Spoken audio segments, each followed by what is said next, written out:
Something has always bugged me about General Grievous. This dude has 4 arms, wields 4 lightsabers at once, was trained by Count Dooku himself, and yet he always carried a blaster. Always. Even in the middle of lightsaber duels, he'd suddenly whip out that DC-17 hand blaster like it was his favorite toy. So, what's the deal? Was he insecure? Was he practical? Or is there something deeper that we've all missed? Hey everyone, welcome back to the channel. Today we're diving into one of the Clone Wars' most fascinating villains, and a small detail that actually tells us way more about him than you might think. Because when you really dig into why Grievous carried that blaster, you realize it wasn't just a backup weapon. It was a window into who he was, what he lost, and why he could never truly become what he wanted to be. So let's talk about the cyborg general who collected lightsabers, but never ditched his blaster. Now on the surface, the answer seems pretty straightforward, right? Grievous was a military tactician. The guy wasn't born yesterday. Well, technically he was born on Kalee almost 80 years before the Clone Wars. But you get the idea. He was a warrior first, a cyborg second, and he understood something fundamental about combat. Use every advantage you can get. In the Clone Wars animated series, we see him use that blaster dozens of times. When he's retreating from Obi-Wan on Utapau, when he's fighting through clone troopers, even sometimes right in the middle of Jedi duels. And from a tactical standpoint, it makes sense. Lightsabers are incredible weapons, but they have limits. You need to be close. You need to commit. A blaster? Point. Shoot. Instant ranged attack. But here's where it gets interesting.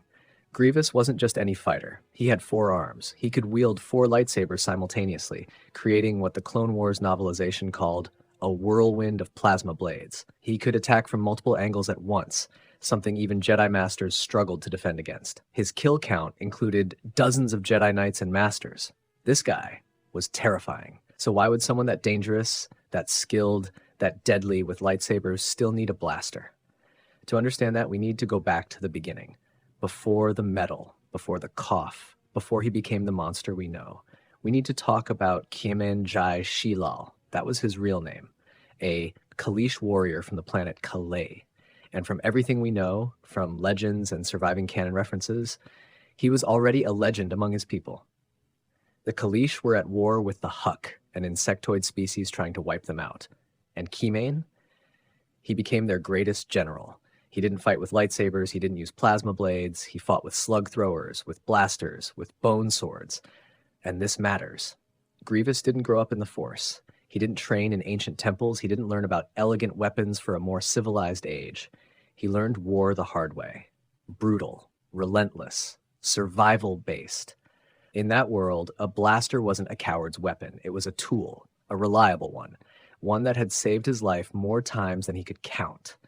After the shuttle crash that nearly killed him, possibly orchestrated by Dooku himself, the banking clan rebuilt him. They gave him extra arms, incredible speed, the ability to interface with battle droids. The Sith trained him in lightsaber combat, but they couldn't erase who he was, and who he was trusted blasters. But there's another layer to this, one that makes Grievous genuinely tragic. He wanted to be a Jedi killer. That became his entire identity, hunting Jedi, collecting their lightsabers as trophies. In Revenge of the Sith, Obi-Wan says, "You're shorter than I expected." Grievous ignites 4 lightsabers and replies, "Jedi scum." The man had a brand, but here's the truth. The Jedi knew it. Dooku knew it. And deep down, Grievous knew it too. He wasn't a Force user, and he never could be. Every Jedi he faced could sense danger before it happened. They could move objects with their minds. They could see the future, if only a moment ahead. Grievous couldn't. Sure, he was fast, terrifyingly fast, but speed isn't precognition, and cybernetics aren't the Force. The Jedi Masters he defeated, he beat them with surprise, with overwhelming aggression, with orthodox tactics, but against the best. Obi-Wan, Mace Windu, Kit Fisto, Yoda, he lost. Every time. And he knew it. That blaster was his equalizer.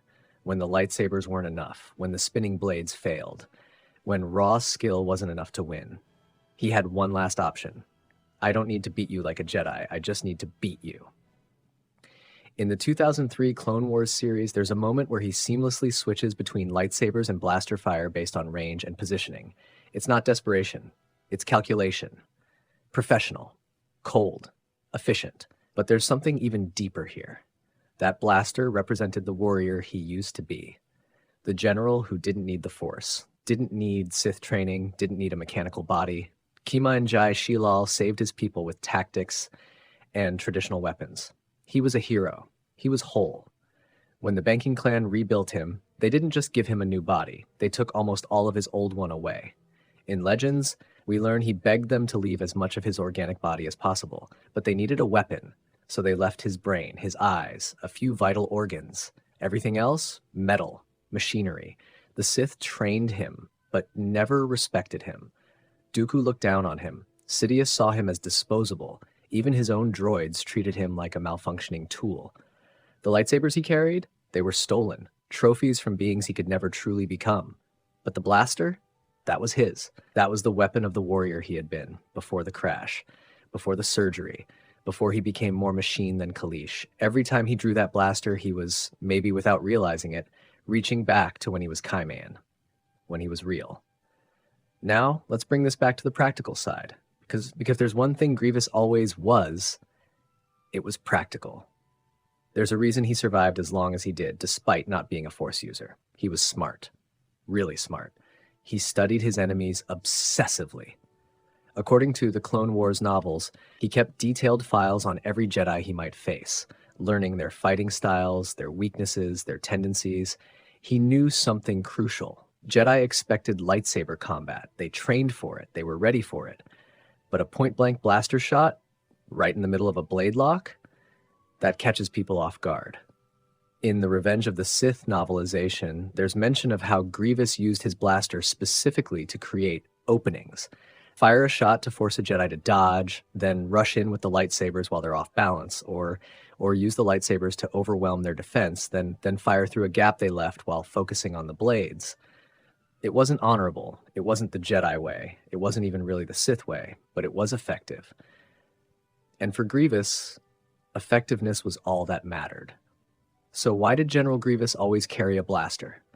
Because he was a warrior before he was a cyborg. Because he was practical before he was prideful.